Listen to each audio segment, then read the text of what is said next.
Hello friends, welcome back to my YouTube channel. अभी मैं novel के पार्ट नंबर 25 को स्टार्ट करने लगी हूँ। अगर आपको ये वीडियो पसंद आए तो प्लीज़ लाइक ज़रूर कीजिएगा। घर में पहला कदम रखते ही उसकी बेचैन आंखों ने अपनी महसूस सिमत देखा था और उसके लबों पर एक प्यारी सी मुस्कुराहट आ गई थी। वो हमेशा की तरह उनके इंतजार में सोफे पर बैठी किताब पढ़ रही थी और वो आंखें बंद करके भी बता सकते थे कि वो किताब ज़रूर अरबी ज़बान में होगी। अपनी शरीके सफ़र की आदात उन्हें गुजरे हुए 31 सालों में अजबर हो चुकी थी। वो आज तक ऐसी जाज़बे नज़र और खूबसूरत थे। वक्त जैसे उन्हें छू कर गुजर गया था और अब भी जब उन्हें देखते उसी तरह खो जाते थे जैसे उन्हें पहली बार देखकर खो गए थे। उनकी नज़र में अपने शोहर पर पा चुकी थी। वो तो उसकी खुशबू से उन्हें पहचान जाती थी, मगर वो अपने शोहर की रोजाना की इस मासूम से चोरी की आदत हो गई थी। तभी उन्हें देखने के बाद भी वह अनजान बनी बैठी थी। वो धीरे धीरे कदम बढ़ाते हुए उनकी तरफ आने लगे थे। अस्सलाम वालेकुम। उनको अपनी तरफ बढ़ता हुआ महसूस करके उन्होंने किताब से नजर उठाकर सामने देखा था। उनके देखते ही फरमान साहब ने मुस्कुराकर उनको सलाम किया था। वालेकुम अस्सलाम। जैनब ने भी जवाबन मुस्कुराकर उनको देखा था। क्या हो रहा है? रोज वाला सवाल था। वो उनके पास इस सोफे पर बैठ के थे। आपका इंतजार। जैनब का जवाब भी रोज जैसा ही था। खाना खाया? रोज वाला दूसरा सवाल। आपके बिना खाया है कभी? उनका रोज वाला जवाब। वो बेसाता मुस्कुराए थे। जल्दी से फ्रेश होकर आए, मैं खाना लगवाती हूँ, उनसे कहते हुए किचन में जाने के लिए उठ खड़ी थी। बच्चे कहाँ हैं? इशारा पोते पोतियों की तरफ था। फहाद लेकर गया सबको अपने साथ आइसक्रीम खिलाने। वो जाते जाते पलट कर बोले थे, अच्छा, और फरहान कहाँ है? क्या सोने चला गया है? वो सीढ़ियों की तरफ बढ़ते हुए बोले थे, नहीं, वो तो आपका इंतजार कर रहा है। आज आपको देर भी तो बहुत हो गई है ना। थोड़ी देर पहले जाविया बाइक की तरफ गया था। मां नूर और हबीबा भी इधर ही हैं। हाशिम ने फरहान को बुलाया था तो अनाया और हबीबा और मानूर को भी बुला लिया। खाना शायद वो खा कर आएंगे। जैनब ने उन्हें तफसील से बताया था। अब उनकी बात सुनकर सर हिलाता हुआ ऊपर बेडरूम में चले गए थे। फ्रेश होने के बाद चेंज करते हुए भी उनका दिमाग मसरत फाहिम की तरफ था। उनके बिना घर में कितना सन्नाटा फैला हुआ था, वरना उसके होते हुए तो हर तरफ बस फाहिम फाहिम की आवाज मचाती थी। वो नचंचला बैठना तो नहीं था। कभी भाइयों को टांग खींचता था तो कभी भाभीयों से छेड़छाड़ करता था। कभी जैनब को आजिज कर रख देता था तो कभी फरमान साहब को बेवजह गुस्सा दिलाकर डांट खाता था। वो अपने भतीजे भतीजियों तक को भी नहीं बख्शता था। फरहान साहब उसकी हरकतों पर बेजरिया उसको सुना डालते थे। बचपन में तो कई दफा वो अपने नेक कारनामों की वजह से उनसे पिटाई भी खा चुका था, जबकि फरहान और फहद को उन्होंने हाथ उठाना तो दूर कभी गुस्से से देखा भी नहीं था। उनके दोनों बेटे फितरतन बहुत ही नेक, शरीफ, सुलह जो ठंडे मसाज के थे। वो अपने माँ बाप के फरमा बरदा पे बहुत थे। बकौल फरहान साहब, उनके दोनों बेटे फितरतन अपनी माँ बाप पढ़े थे और दोनों भाई जैनब की तरह सादा और आजिजाना तबीयत के मालिक थे। मगर फाहिम का मामला उनसे बिल्कुल उल्ट था। वो बला का जिद्दी, मकरूर, हुस्सर और शोला ज्वाला तबीयत का मालिक था। उसके आस पड़ोस में यहाँ पे कॉलेज यूनिवर्सिटी तक भी किसी की मजाल ना थी जो फाहिम से पंगा लेता। वो आम से आम काम भी इतने हास तरीके से अंजाम देता था कि उसके करतूत मलाजा करके फरमान साहब का गुस्सा सवा न्याज पर पहुंच जाता था तो फाहिम उनके अतनाब का निशाना हो जाता था। ये अलग बात है कि बाबे बेटे को मनाने का काम भी उन्हीं अंजाम देना पड़ता था। उनके मतलब सोचते हुए वो खाने की टेबल पर आए थे। जैनब यार, आप अपने बेटे को कॉल करें ना। बस बहुत रह लिया कनाडा, हो गई छुट्टियां एंजॉय, अब वापस आ जाए। मजीद कितने घूमेगा? मुझे तो वो जान सा देखकर टाल जाता है, मगर आप कहें आपकी बात नहीं टालेगा। उनके सामने खाने की डिशेस रखती जैनब के चेहरे पर उनकी बात सुनकर बेसाता मुस्कुराहट आई थी। क्या बात है, याद आ रही है बेटे की? जैनब ने मुस्कुराकर उनको देते हुए कहा था, हाँ बहुत ज्यादा। घर में कितना सन्नाटा है, नोट किया आपने? वो होता है तो मजाल है कि 2 मिनट आप और मैं सुकून से बैठ सके। खाने की टेबल पर उसका अलग से मेन्यू चार्ट खुल जाता है। सबसे ज्यादा आप ही की तो वो दौड़े लगवाता है। वो रोज रोज की मुझसे नई से नई फरमाइशें अलग से होती हैं। जब से गया है कहीं से कोई भी शिकायत भी सुनने को नहीं मिल रही। मेरे कान उसके शिकायतों के आदी हो गए हैं। अभी कल ही मुझे सामने वाले इशफाक साहब मिले थे, कह रहे थे फहीम की तबीयत खराब है क्या? मैंने कहा नहीं तो। क्यों, क्या हुआ? कहने लगे, नहीं वो असल में मेरे कमरे की खिड़कियों के शीशे एक हफ्ते से सलामत है ना। फहीम की फुटबॉल ने उन्हें शहीद नहीं किया और उनका कुत्ता भी आजकल ऐसे पूरे एरिया में घूम रहा है। मजाल है किसी ने भी उसे मिर्चें खिलाई हो या पकाकर किसी दूसरे के घर में बांधा हो, तभी वो फहीम की हैरियत दरियाफ्त कर थे। फरमान साहब ने मुतबस्सम लहजे में कहा था, अंदाज में बेटे के लिए प्यार ही प्यार था। उनकी बात तो करें ही माता, हर वक्त मेरे बच्चे के पीछे पड़े रहते हैं। मुझे तो कोई ऐसा दिन याद नहीं है जब उन्होंने फहीम की शिकायत आपसे गाकर उसे डांट ना पड़वाई हो। वो ऐसा नहीं है उनसे चिढ़ता। وہ ایسے ہی نہیں ان سے چڑھتا، ہمیشہ اس کی چھوٹی سے چھوٹی بات کو بڑھا چڑھا کر آپ کے سامنے پیش کرتے ہیں، اس لیے وہ غصے میں بھی وہ اس سے بدتمیزی کرتا ہے۔ وہ تو حالب، رقیم، روحان آدی اسے آپ کی وجہ سے کنٹرول کر لیتے ہیں، ورنہ اس تک وہ انہیں اپنے ایریا سے بگا چکا ہوتا۔ زینب نے حفقی سے کہہ کر اپنی پلیٹ میں کھانا نکالنا شروع کر دیا تھا۔ ویسے زینب، ایک بات تو بتائیں، اتنی ایکسٹرا آرڈنری کوالٹیز والا بیٹا آپ نے آخر کیا کھاگا پیدا کیا تھا؟ فرمان صاحب نے چاولوں کا چمچ پلیٹ میں رکھ کر شرارت سے ان کی طرف جھک کر بولا۔ لہجہ بلا کا شو تھا۔ زینب نے ایک غصے بڑی نظر ان پر ڈالی۔ اچھا سوری، اب آپ کے بیٹے کو کچھ نہیں کہتا، بس آپ اسے کال کریں اور واپس بلائیں، کیونکہ میں اس کو بہت ہی مس کر رہا ہوں۔ انہوں نے زینب کے ہفا ہفا چہرے کو دیکھتے ہوئے کہا، نہیں میں کال نہیں کروں گی، اور آپ سے کیوں مس کر رہی ہیں؟ آپ کال ڈانٹنے کو کوئی مل نہیں رہا نا، اس لیے آج کل ڈانٹے کا کوئی مل نہیں رہا، اس لیے میں اپنے بیٹے کو کچھ نہیں کہنے والی۔ آپ بھی اسے کچھ دن آرام سے گھوم پھر لینے دیں، یہاں ہوتا بھی ہے تو کون سا اسے چین سے جینے دیتی ہے؟ اچھا ہے کچھ وقت سکون رہ لے وہاں بے فکری کے ساتھ، یہاں ہوتا ہے تو بس دن رات آپ کی ڈانٹ ٹپٹی سننے کو ملتی ہے میرے معصوم بچے کو۔ زینب نے شکایتی لہجے میں کہا تھا، اور فرمان صاحب نے غور سے ان کا چہرہ دیکھا۔ یعنی آپ کو لگتا ہے کہ میں اپنے بیٹے سے پیار نہیں کرتا؟ کیوں؟ فرمان صاحب نے مسکراتے ہوئے کہا تھا، پھر پلیٹ پیچھے کھسکساتے ہوئے سنجیدگی سے بولے، زینب فہیم سے مجھے بے حد محبت ہے، اتنی محبت کہ جس کو میں شاید لفظ میں بیان نہ کر سکوں۔ آپ کو یاد ہوگا کہ فہد کے پورے 7 سال بعد فہیم کی آمد کا سن کر سب سے زیادہ خوشی مجھے ہوئی تھی۔ میں نے سوچ لیا تھا کہ اس کے پیدا ہونے کے بعد اگر آپ کو اسے سنبھالنے میں مشکل ہوئی تو اس کو میں خود پالوں گا، آپ کو اس کی وجہ سے پریشان نہیں ہونے دوں گا۔ مگر آپ نے اتنے وقت بعد بھی ہمارے بچے کو خدا کی رضا سمجھ کر نہ صرف قبول کیا بلکہ اس کی ہی نہیں میرے تینوں بچوں کی بہترین پرورش کر کے مجھے زندگی بھر کے لیے اپنا مقروض کر لیا۔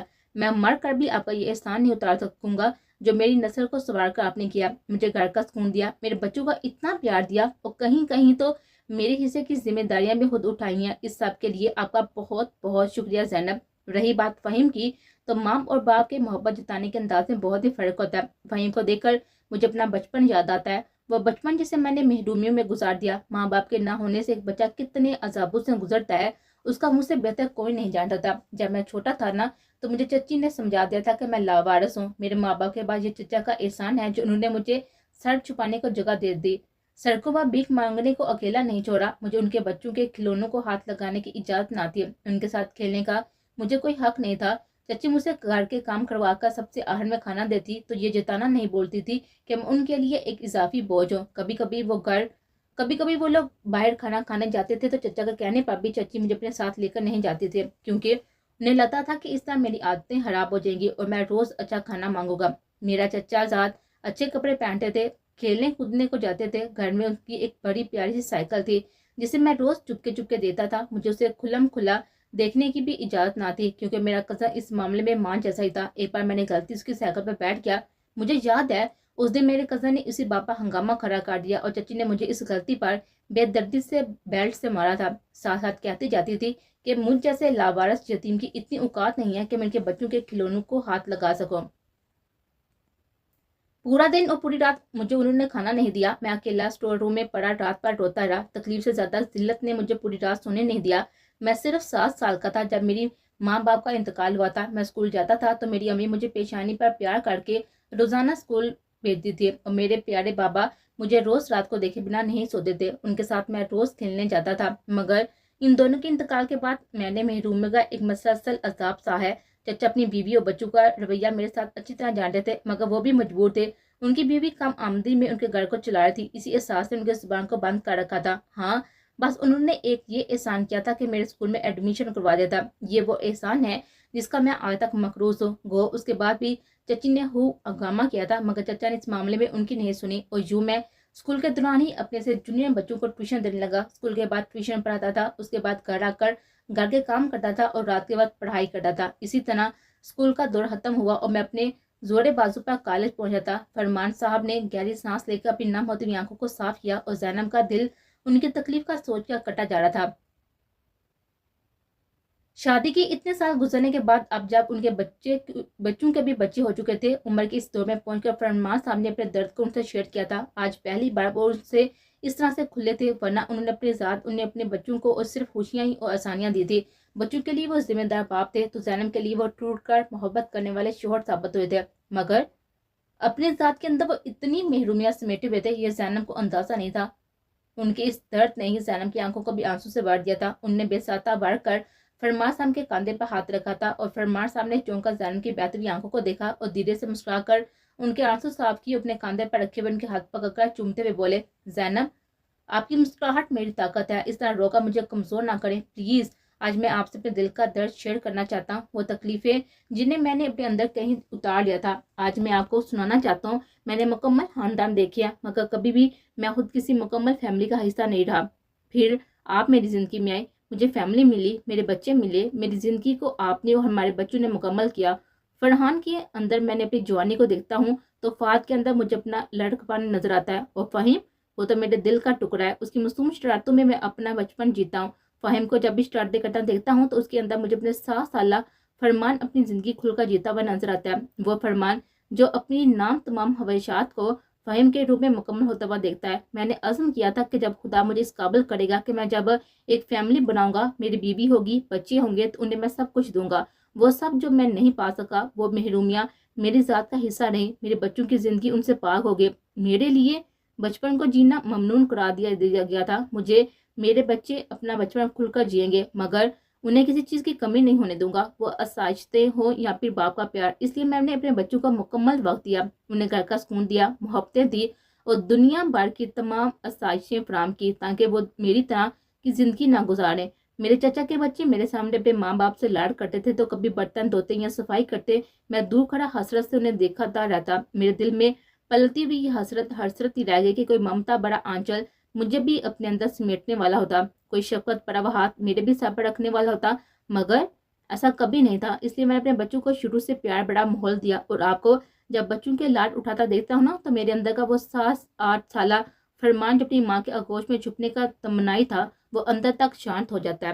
فرحان اور فہد میرے بچے وہ دونوں میرا وہ مکمل روپ ہے جسے آج دنیا جانتی ہے، مگر فہیم میرے اندر پلتی میری تشنہ آرزوں کو سیراب کرتا ہے۔ اس کو شاید اللہ نے میری وہ تمام حسرتیں پوری کرنے کے لیے پیدا کیا تھا جنہیں میں اپنا نامساعد حالات کی وجہ سے پوری نہ کر سکا۔ میرا فہیم میرے بچپن کا مکمل جیتا ہے، اس کی باتیں، اس کی شرارتیں، اس کے کارناموں کا ذکر کرتے دونوں میاں بیوی کے چہرے پر مسکراہٹ آ گئی تھی۔ اس کا چھیڑ چھاڑ، اس کا مجھے ستانے کا انداز، سب کچھ مجھے اندر تک مطمئن کر دیتا ہے زینب وہ میرے لیے میرا بیٹا ہی نہیں، میری نام تمام آرزوں کی تکمیل ہے۔ اس لیے کبھی مت سوچیے گا کہ میں اس سے محبت نہیں کرتا۔ فرمان صاحب نے اپنی طویل بات کے اہتمام پر زینب کو مسکرا کر دیکھا تھا اور آگے بڑھ کر ان کی پیشانی کو چوم لیا۔ زینب اندر تک شانت ہو گئے تھے۔ فرمان صاحب جب انہیں دیکھتے تھے ان کے ہر انداز میں زینب کے لیے بے حد محبت، عقیدت اور احترام ہوتا۔ ان سے ملی اتنی محبت زینب کو خود پر نازا کر دیتے تھے۔ اوہ، تو یہاں پر لو سین چل رہا ہے، ناٹ فیئر ڈیڈ، ہمارے باہر جانے کا اتنا ایڈوینچر اٹھایا آپ نے۔ فہد بولتا ہوا گھر میں داخل ہوا تھا، اس کے بالکل پیچھے فرحان، ماں نور اور حبیبہ بھی تھی۔ فرمان صاحب نے آگے بڑھ کر اپنی طرف بھاگ کر آتے اپنے دونوں پوتے اور پوتی کو مسکرا کر دیکھا تھا، اور چھوٹے پوتے کو فہد کی گود سے لے کر انہوں نے دونوں بڑے پوتے اور پوتی کو بیٹھ خود میں بیچ کر پیار کیا تھا۔ فرحان کا ایک 7 سالہ بیٹا اور 3 سالہ بیٹی تھی، جبکہ فہد کا 1 سالہ بیٹا اور پھر دوسرے سے بچے کی آمد کچھ مہینے بعد متوقع تھی۔ السلام علیکم ڈیڈ، کب آئے آپ؟ فرحان نے فرمان صاحب کو سلام کیا تھا اور پاس پر بھی چیئر گھسیٹ کر بیٹھ گیا۔ حبیبہ اور ماں نور بھی انہیں سلام کرتی وہیں پر بیٹھ گئی تھی۔ بھائی، ڈیڈ کو آئی لگتا ہے کافی دیر ہو گئی ہے، کیونکہ یہاں پر کھانا بھی کھایا جا چکا ہے اور ابھی شاید لو سین بھی چل رہا تھا جس سے ہم لوگوں نے آ کر ہلٹ ڈال دیا، غلط وقت پر آ گیا ہم۔ فہد کی سوئی ابھی تک وہیں پر اٹکی ہوئی تھی اور ماں نور اور حبیبہ بھی اس کی بات سن کر مسکرانے لگے تھے، جبکہ حبیبہ نے سخت شرمندہ ہوتے ہوئے اپنے لاڈلے سپوت کو دیکھا تھا۔ ادھر آؤ، تم بہت دیر سے بکواس کر رہی ہو، ابھی بتاتی ہوں، تمہیں بے شرم نہ ہو تو شکر کرو کہ میرا فہیم یہاں پر نہیں ہے، ورنہ ابھی پوچھ لیتا تم سے اچھی طرح۔ زینب نے فہد کا کان پکڑ کر مروڑتے ہوئے کہا تھا۔ وہ زور سے کراہتا ہوا فرحان صاحب کے پیچھے جا چھپا۔ ڈیڈ، ماما تو شدت پر اتر رہی ہیں، پلیز بچائیں۔ فہد بات باپ کے پیچھے چھپ گیا تھا۔ ایماندار سے بتائیں، ابھی جو کچھ میری گناہ گار آنکھوں نے دیکھا، کیا وہ غلط تھا؟ فہد نے شرار سے مسکراتے ہوئے فرمان صاحب کے کان میں پوچھا تھا۔ بالکل صحیح تھا میرے بچے، مگر تمہارے پیٹ میں اتنا درد کیوں اٹھ رہا ہے؟ اب بندہ اپنی بیوی سے بھی رومانٹک نہیں ہو سکتا؟ فرمان صاحب نے بھی شرارت اس کے کاندھے پر بازو پھیلاتے ہوئے جھک کر اس کے کان میں کہا تھا۔ اوہ، رومانٹک، ہاں، اوکے، کیری آن ڈیڈ۔ آپ بھی کیا یاد کریں گے کتنے فلاس اولاد سے پلا پڑا ہے جو کہ اوپنلی آپ کو رومانس کی پرمیشن دے رہی ہے۔ فہد نے ان کے کان میں جواب دیتے ہوئے جھک کر ان کا گال چوما تھا اور فرمان صاحب نے ان کے انداز پر مسکرا کر آئے گئے تھے۔ जैनब ने घूर कर दोनों बाप बेटे का अंदाज देखा था। फहद, आप फजूल बातों से ही पेट भरोगे या फिर खाना भी खाओगे तुम? फरहान, हबीबा, मानूर बेटा, तुम लोग? जैनब ने बार बार चारों से पूछते हुए अपनी और फरमान साहब की प्लेट्स उठाकर साइड पर रखी थी। मामा, मामू जान के सामने कोई उनके घर जाए और बिना खाना खाए आ जाए, ये उनकी अदालत में इतना बड़ा जुर्म है कि उसकी जमानत भी नहीं मिलती। उन्होंने हम तीनों में से किसी को बिना खाने खाए उठने ही नहीं दिया। फरहान ने बेचारी सूरत बनाकर नफी में सर हिलाते हुए कहा था। उसके अंदाज पर सभी हंस दिए थे। फहद का बेटा फरमान साहब को गोद में बिठाकर उसके हाथ में पहनी हुई कड़ी नोच रहा था। वो शरारत से बार बार अपना हाथ पीछे करते और बच्चा खिलखिलाकर उनके हाथ की तरफ लपकता था। बड़ा पोता बाप के हाथ से मोबाइल ले चुका था और वो दोनों बहन भाई अब वहीं पर बैठे कार्टून देखने में मगन हो गए थे। मम्मा यार प्लीज, मुझे तो तेज भूख लग रही है, कब से इन बच्चों ने मुझे गिन चक्कर बनाया हुआ है। फहीम आए तो अपनी जिम्मेदारी दोबारा उठाए, मैं तो कुछ ही दिनों में परेशान हो गया हूँ। फहद ने अपना सर पकड़ते हुए कहा था। फहीम की भतीजा भतीजी से बहुत ही अच्छी बॉन्डिंग थी। वो जब घर में होता तो बच्चों के खूब नाच नहरे उठाता, उनसे लाड करता था, उन्हें आउटिंग पर लेकर जाने की जिम्मेदारी भी उसी की थी। और सच तो ये था कि बच्चों को बाहर ले जाने की आदत भी उसी ने डाली थी। अपने घर के साथ साथ वो हाशम, हादी और रोशान के बच्चों को भी साथ ले लेता था। और फहद और राम के बच्चे अभी बहुत ही छोटे थे, मगर बड़े सारे बच्चे उसे बहुत ही अटैच थे। फाहिम इन सब की हर फरमाइशें झटपट पूरी कर देता था, इसलिए वो सब बच्चों का फेवरेट चाचू था। आई मिस यू फहम चाचू। फरहान के दोनों बच्चे फबीहा और फाज फहम का जिक्र सुनकर एक साथ बोलकर मोबाइल टेबल पर डालते हुए जोर जोर से रो पड़ते। अरे क्या हुआ बच्चों, क्यों रो रही हो? फहीम चाचू आ जाएंगे जल्दी, दादा उन्हें कॉल करके बुला लेना। ओके। हबीबा ने पास बैठे बच्चों को पुचकार कर गले लगाया था। जैनब और फरहान भी बच्चों के पास पहुंचकर उन्हें चुप कराने लगे थे। बच्चों को बहलाने के लिए उन्हें दिलासा दिया था कि फहीम सुबह तक आ जाएगा। ये सुनकर वो दोनों खामोश हुए थे। इन दोनों के चुप होने के बाद फरहान ने बीवी से कहा, मानूर बच्चों को सुनाने के लिए ले जाओ, सुबह फहीम आने वाला है ना, तो उसको लेने हम फास और फहबिया के साथ जाएंगे, ओके ना? फरहान ने दोनों बच्चों को बहलाते हुए बीवी के इशारे से उन्हें ले जाने के लिए कहा था और मानूर उन्हें बहलाते हुए अपने साथ ले गए थे। डैड, फहीम कब आ रहा है? उसके बिना कितना बुरा लग रहा है ना घर में, आपने देखा है ना, बच्चे भी उसको इतना मिस कर रहे हैं। कब तक रह गए अब वो वहां पर? पिछले साल भी महीना भर रह कर आया था, अभी उसका आने का कोई भी मूड है या नहीं? आप उसको अभी कॉल करें, अब तो उसकी कमी बहुत ही महसूस हो रही है। फहद ने अपनी प्लेट में खाना डालते हुए कहा था। फरहान साहब ने इस बात में सर हिलाते हुए इशारे से फरहान से मोबाइल मांगा। उन्होंने जल्दी से फहीम का इंटरनेशनल नंबर निकाल कर कॉल मिलाकर मोबाइल बाप को थमाया। दूसरी तरफ बेल जार थी। पाकिस्तान में इस वक्त रात के 10:15 हो रहे थे, तो कनाडा में इस वक्त दोपहर के 12:15 का वक्त हुआ था। फरमान साहब ने टाइम का अंदाजा लगाया था और दूसरी तरफ से 4 बहस के बाद एक कॉल पिक कर लिए थे। अस्सलाम वालेकुम भाई, कैसी हैं आप? फहीम की कदर नहीफ सी आवाज सुनाई दी थी और साथ साथ वो हल्की आवाज में करा भी रहा था। वालेकुम सलाम बेटा जी, क्या हुआ है? मैं बोल रहा हूँ, और तुम करा क्यों रही हो? तुम्हारी तबीयत तो ठीक है ना? फरमान साहब की आवाज सुनकर फहीम अलर्ट हो गया था। इधर जैनब उसके कराने का सुनकर फहद के बेटे को हबीबा को थमाकर खुद छोड़ के पास बैठते हुए फरहान साहब के चेहरे को परेशान नजर देखने गए थे। फरहान और फहद का ध्यान भी बाप की तरफ था। हबीबा भी अपने बेटे के मुंह से फीडर लगाते फरमान साहब को देखने लगी थी। डैड, आप कैसी हैं आप? और मैं तो ठीक हूँ, बस थोड़ी पेट में तकलीफ थी, मगर अब ठीक है, मेडिसिन ले ली है, फहीम ने कहा था। मगर कैसे तकलीफ हुई? कुछ खाना बाहर का खाया था तुमने? देखो फहीम, अब बहुत हुआ, तुम जल्द से जल्द वापस आओ, वरना मैं वहां पर आ रहा हूँ। पहले तुम लोग एक्सीडेंट करवा बैठे थे और अब तुम्हारे पेट में तकलीफ है। आहर करते क्या फिर रहे हो तुम लोग वहाँ? मुझे तो लगता है कि वहां तुम लोग सिर्फ बीमार होने गए थे। हालिब, रकीम और आदि कहाँ हैं? बात कराओ मेरी उनसे। फरमान साहब ने कद्दर सख्त लहजे में कहा था। फहीम का एक्सीडेंट? और आपने मुझे बताया भी नहीं? बात करवाएं मेरी उससे जल्दी। जैनब ने रूहान से लहजे में बोलते हुए फरमान साहब से मोबाइल ले लिया था। फहीम, मेरे बच्चे, क्या हुआ है? क्या हुआ है तुम्हें? कैसा हुआ एक्सीडेंट? तुम लोगों को कहीं चोट तो नहीं लगी? तुम सब ठीक हो ना? बहुत कंट्रोल करने पर भी जैनब की आंखों से आंसू निकलने लगे थे। उनकी रोती हुई आवाज सुनकर फहीम बेचैन हो गया था। मामा जान, आप रोए नहीं, मैं ठीक हूँ, और हालिब, रकीम आदि भी ठीक है। एक्सीडेंट है, हमारा कुछ नहीं बिगाड़ा। हाँ, मगर कल से उनके मुंह और जबड़े दुख रहे हैं। वो क्या है ना कि रात को हमने बॉक्सिंग खेल रहे थे तो उनमें चोट लगे थे। फहीम ने अपने सामने रखे सोफे पर नजर डाली थी, जिस पर कमर में छुपा हुआ टूटा बिखरा एक वजूद पड़ा था। बाकी 2 हैंडसम कमीने उसके दाएं साइड वाले बेड पर हासी मदहोश हालत में सुबह का जब के वक्त सोए थे, क्योंकि रात तो सफाई और धुलाई में निकल गए थे। क्यों फहीम, क्यों करते हो तुम लोग ये हरकतें, अब भी मार पीट करते हो बच्चों की तरह। तुम्हारे डैड सही कह रहे थे कि तुम जल्दी वापस आओ, बस बहुत रह लिया वहाँ। अभी फास और फबिया तुम्हें याद करते हुए रोते रोते सुने गए हैं। जन्म ने लगे हाथों पोते और पोती की खबर भी दे डाली थी। ओ मेरे लिटिल चैम रो रहे थे। कोई नहीं, उन्हें तो मैं यूं मना लूंगा, सुबह काल निकालूंगा उन्हें। और प्लीज बस आप 2 दिन और रुक जाए, हमारे 3 दिन बाद की फ्लैट है, फिर मैं अपनी मम्मा के सामने हूँगा, बस 3 दिन और प्लीज मम्मा। फहीम ने उनसे रिक्वेस्ट करते हुए कहा था, जिस पर जैनब बेबसी से फरमान साहब को देखकर रह गए थे, जो इशारे से उनसे फोन मांग रहे थे। ठीक है बेटा, लो अपने डैड से बात करो, कहते हुए जैनब ने मोबाइल फरमान साहब को दे दिया था।